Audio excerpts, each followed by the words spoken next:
KEFX를 개발하면서 국방과학연구소와 카이는 독특한 설계를 적용하였습니다. 우선 라팔이나 F-18EF와 유사한 4.5세대 전투기를 목표로 개발을 시작했지만 향후 성능 개량을 통해 5세대 스텔스기로 발전할 수 있도록 초기부터 우수한 RAS 설계를 도입한 것입니다.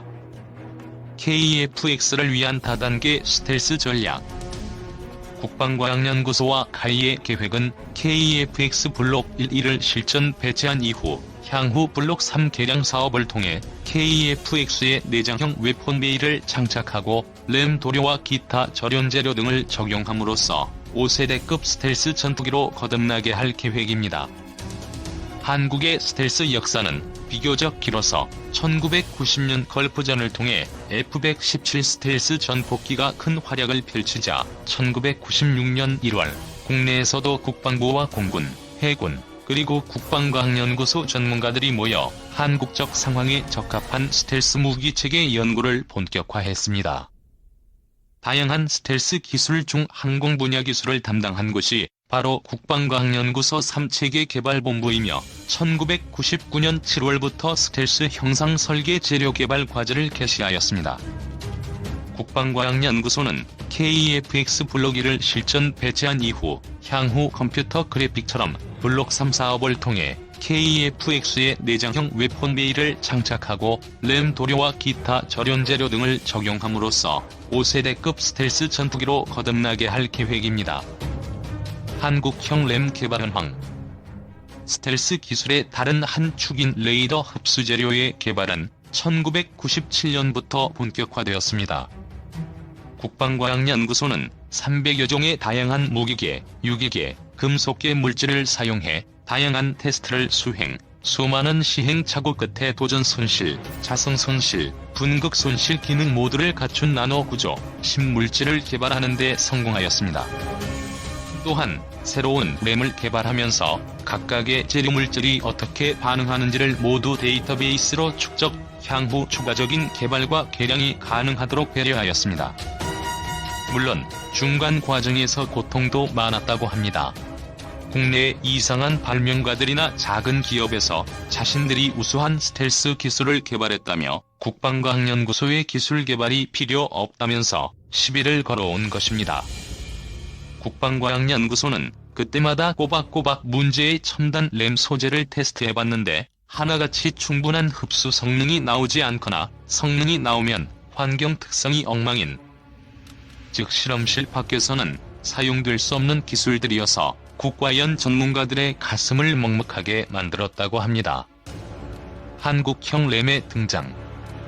국방과학연구소가 오랜 시행착오 끝에 개발한 램은 세계 대역, 그러니까 S밴드, C밴드, X밴드 대역에 걸친 레이더 전파의 90% 이상을 흡수하는 강력한 광대역 전파 흡수 능력을 나타냈습니다.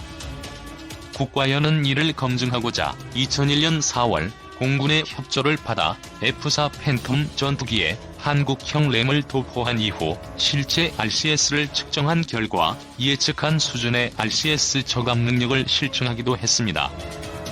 제5 항공시험장에 있는 환경시험장에서 극한 테스트를 받고 있는 F-4 팬텀입니다. 향후 KEFX를 위한 램 역시 다양한 환경시험을 수행할 계획입니다. 이를 기반으로 국방과학연구소는 향후 KEFX 전투기를 완성한 이후 본기체의 한국형 램 도포에 제5 항공시험장으로 보낼 예정입니다. 이곳에 설치된 대형 특수환경시험장에서 극한의 환경에 노출시킴으로써 한국형 램의 내구성을 확인한 이후 신뢰성 평가를 통과하면 실제 KEFX 기체에 사용할 계획인 것입니다. 그러나 사실 현재 사용 중이거나 개발 중인 램은 많은 한계점을 가집니다. 현용 램 도료는 특별히 관리된 대형 항원 방섭 시설에서 전문가가 도료 형태로 천천히 도포해 층을 쌓아가는 형태기에 칠하기가 어려울 뿐만 아니라 지속적인 관리가 요구되기 때문입니다. 전문가들이 미국의 스텔스 기술을 세계 최고로 평가하는 이유 자체가 램의 흡수 능력도 우수하지만 무엇보다 다양한 극한 환경에서 사용할 수 있는 램 도료를 개발함은 물론 이를 관리할 수 있는 기반 기술과 경험이 있기 때문입니다. 한국형 스텔스 메타 코팅? 요즘 핫한 스텔스 기술로 메타 물질이란 것이 등장했습니다. 국내에서도 2019년 첨단 국방산업전에 참가한 파동에너지 극한 제어 연구단을 통해 방위사업청이 지원한 연구 예산을 활용해 개발 중인 다양한 군사용 메타 물질이 공개되었습니다. 대표적으로 KEFX 전투기의 기체 표면과 조종석 유리창에 사용할 수 있는 메타 스텔스 물질이 공개되었기에 이를 소개해봅니다.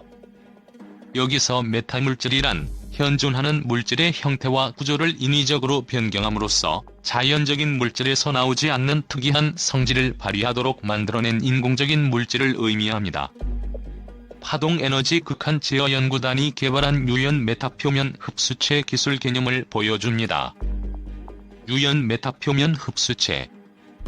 파동에너지 극한 제어 연구단이 개발한 유연 메타표면 흡수체 기술은 얇고 유연한 플라스틱 필름에 인쇄용 프린터를 활용해 메타 전도성 잉크로 레이더 흡수 성능을 갖도록 그린 다각형 도면 형태를 갖는 램 필름입니다.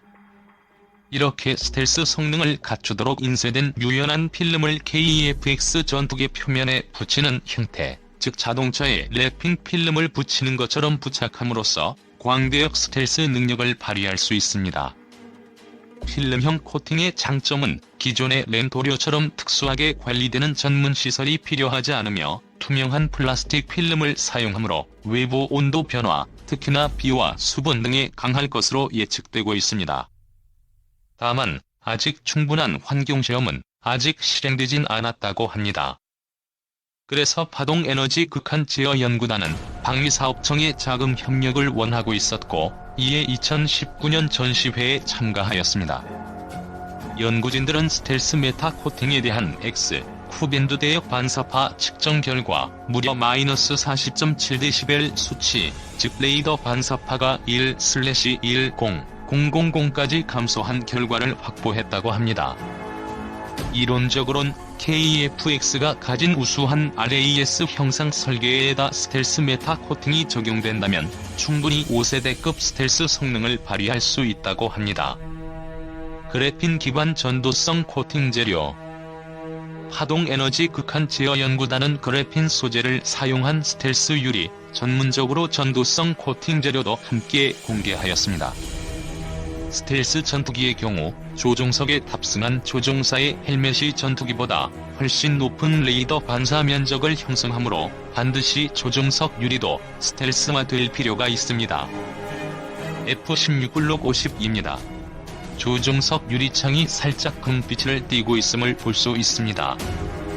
최초의 스텔스기인 F-117이나 F-16을 보면 조종석이 황금색으로 빛나는 것을 볼 수 있는데 이는 얇은 금으로 조종석 유리 전체를 코팅했기 때문입니다. 금이 사용된 것은 도체 중의 전기 전도율, 즉 전도성이 가장 높기 때문이며 레이더판은 전도성이 높은 도체를 통과할 수 없기에 결국 열로 바뀌어 소멸하게 됩니다. 새롭게 등장한 F-22A나 F-35 스텔스 전투기, 중국의 J-20 스텔스 전투기의 조종석 유리는 보라색 혹은 파란색으로 빛나는데 이는 금보다 가시광선 투과율이 우수한 ITO 코팅을 새롭게 적용했기 때문입니다. 금은 전도성은 좋지만 가시광선 투과율이 상대적으로 낮은 문제가 있다고 합니다. 한국 공군용 F-35E입니다.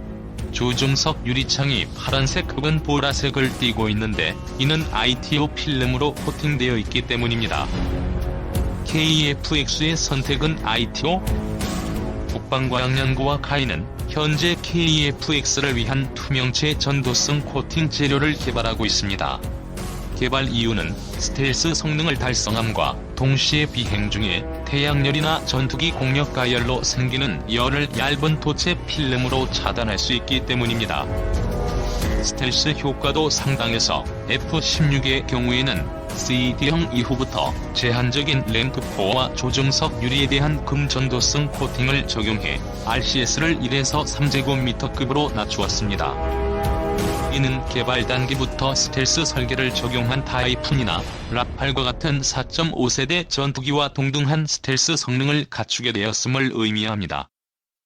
국내 국가연과 카이가 개발 중인 전도성 코팅 기술도 항공기나 전자업계에서 널리 사용 중인 ITO 필름 코팅, 즉 아크릴 계열 투명 유리창에 10에서 20나노미터 두께의 ITO 필름을 코팅하는 기술입니다.